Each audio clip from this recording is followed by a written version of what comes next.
So talking about democracy and open data in election, actually this initiative, if we talk about Indonesia, it is started, if I'm not mistaken, in 2013 when we are facing 2014 election. So when we talk about the open election data, the concept is that the data should be freely to be accessed, used, and shared. So that the data can be benefit for the civil society, journalists, electoral observers, and public at large. So in doing so, open data allows all interested stakeholders to follow and understand the electoral process and can enable more inclusive, transparent, and trusted election. So the data can be used in many different ways, feeding for news website, developing voter information application, and in-depth data analysis and investigations are only some of the new opportunities. And when we are talking about the open data principle, I quote it from Peter Wolf from the International IDEA, that open data has principles that should be applicable. The first is timely. So the data can be made available as quick as necessary to be useful. And then granular, available at the finest possible level or granularity or detail, and also made available at the primary level, for example, the level at which the source of data is collected. So when we talk about the election result, for example, so we can get the data from the polling station. So the data is also available in the polling station. And the third is available for free on the internet, released without any monetary restrictions, and then complete in a bulk, released as a complete data set without any omissions, and then analyzable, the data should be machine readable so that it can be quickly and easily analyzed, and then non-proprietary, available in a format over which no entity has exclusive control, and then non-discriminatory, available to any individual or institution for anonymous access without any usage restrictions, including application or registration requirement. And then license-free, there should be no barriers for reuse and redistribution for any purpose, and then permanently available. So the data can be accessed via stable internet location for an indefinite period of time, especially data that is only available for a short period of time is not open. So this is the open data principles. And these principles actually can be applicable for all election stages. So when we talk about the election stages, from boundary delimitations until the electoral security. The boundary limitation, for example, so the data can give information about the population data as well the spatial data for electoral district derived from population data. For campaign finance, for example, we can get information about the funds of the parties and candidates receive and spend for the campaign, including limits and regulations. From the election result, we can get the number of registrants, valid and invalid vote, as well as votes for each party and candidate, and all data should be available disaggregated down to the lowest level at which voters are counted. So these all election stages, actually we can apply for open data. So when we have specific interesting in these electoral stages, we can develop something about these electoral stages. When we talk about Indonesia experience, it is why open data is important, because the open election data can make election data and information more accessible. Before 2014, if I'm not mistaken, election data in Indonesia still in the, for example, in PDF format or JPEG format. So when we want to develop kind of tools, it is very hard for us because we have to reformat by ourselves to create something, for example, for voter education and something like that. And then the important is also to building trust through transparent and accountable election, and also fostering innovation and public participation. When the electoral management body are open with their data, and then the participation can be increased, and also it can be the public can monitor the election by themselves. We have experience in presidential election in 2014 and 2019. In Indonesia, we have, if you know, Kawal Pemilu. For example, Kawal Pemilu is initiative from the civil society. It's like a crowd sourcing website. So people voluntarily give information about the election result in the polling station, and then they count the election result, and we can compare to the data from the election management body. So when the data from KPU, there is a mistake in data in KPU, we can directly report to them that the data is different. So it also can increase public participation. The open data also important in Indonesia context, because when we talk about the use of internet in Indonesia, Indonesia is one of the country that have a high internet penetration in Indonesia. About 64%. I took the data from the We Are Social Hootsuite, and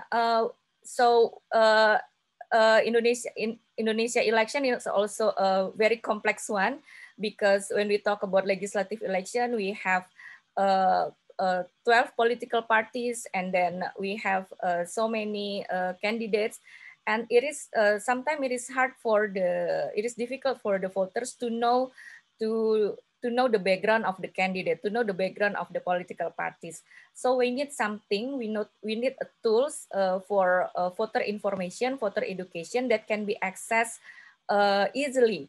Maybe not all of Indonesian voters are familiar with the KPU, with the electoral management body, with the KPU website, for example, to see the CV of the candidate. So when the EMBs are open with the data and it is machine readable, so we can make, for example, application in our smartphone, so we can check easily who is the candidate, where is our electoral district, and something like that.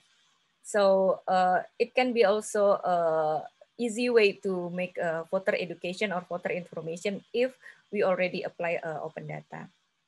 And then if we see also the social media advertising audience, most of the user are the young voters, and it is also the number of the young voters in Indonesia also around 30%. So we hope that the young voter, the youth, is not only become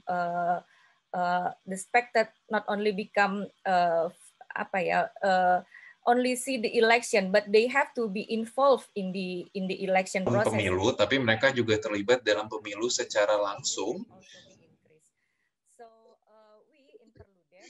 Jadi di Perludem pada tahun 2013 dan 2014 kami membuat sebuah program bekerja sama dengan pihak yang luar biasa, salah satunya KPU, karena komisioner KPU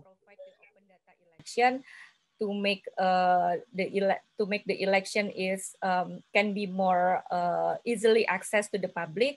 So we are developing API Pemilu. So API Pemilu is an open data platform which provide a database of election information carefully verified, aggregated, and coded in developer-friendly way, which streamlines the elections process. So we get data. Our data is from KPU data, because we want to have data which is verified. So we get the data from the KPU data. And after we get the data, we reformat the data into the API format. So when it is already in API format, the developer can can be creative in developing election voter education tools.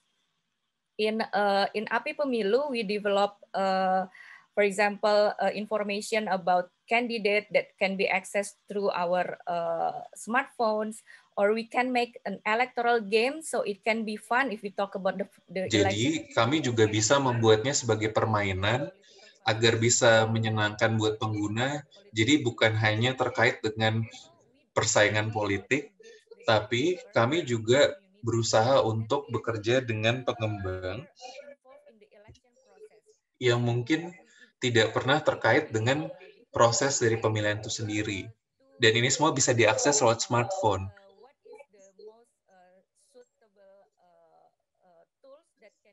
Nah, kami dengan developer itu bekerja sama untuk bicara tentang apa sih format yang paling cocok untuk bisa diakses oleh pengguna. Dan pada 2019, kami juga mengembangkan sebuah website yang disebut Pintar Memilih. Jadi ini adalah titik acuan yang berisi banyak sekali informasi terkait dengan pemilu, mulai yang terutama memudahkan para calon untuk bisa menunjukkan profil mereka.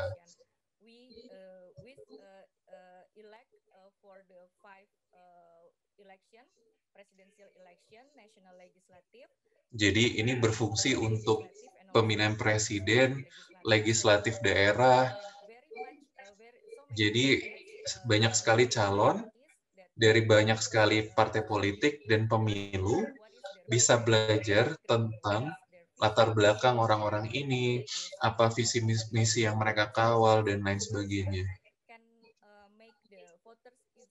Jadi para pemilih juga bisa menentukan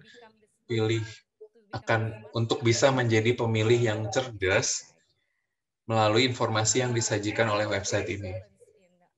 Dan tentu saja ada tantangan dalam pengembangan data terbuka. Yang pertama, dasar hukum yang lemah. Tidak dijamin dalam hukum kami. Kadang-kadang kalau tidak dinyatakan dalam hukum, jadi negara tidak merasa bahwa mereka berwajib untuk menyediakan data terbuka karena tidak diwajibkan oleh hukum. Dan yang kedua adalah terlalu bergantung pada komitmen dari penyelenggara pemilu. Nah, dari KPU, ketika komisionernya sudah turun jabatan dan digantikan oleh orang lain, kadang-kadang hal-hal yang diutamakan oleh komisioner baru itu berbeda dengan yang diutamakan oleh komisioner sebelumnya. Jadi, kami harus mulai lagi dari awal menjelaskan apa itu data terbuka dan kenapa penting. Lalu yang ketiga adalah kesulitan teknis. Karena butuh ahli IT untuk bisa mengembangkan data terbuka. Jadi yang orang-orang komisioner ini juga seringkali tidak memiliki spesialis data untuk bisa mengembangkan aplikasi semacam ini. Jadi ini menjadi tantangan kita. Political parties or candidate resistance, because when we are willing to open the data, sometimes the political party or candidate are not willing to share their data to the candidate.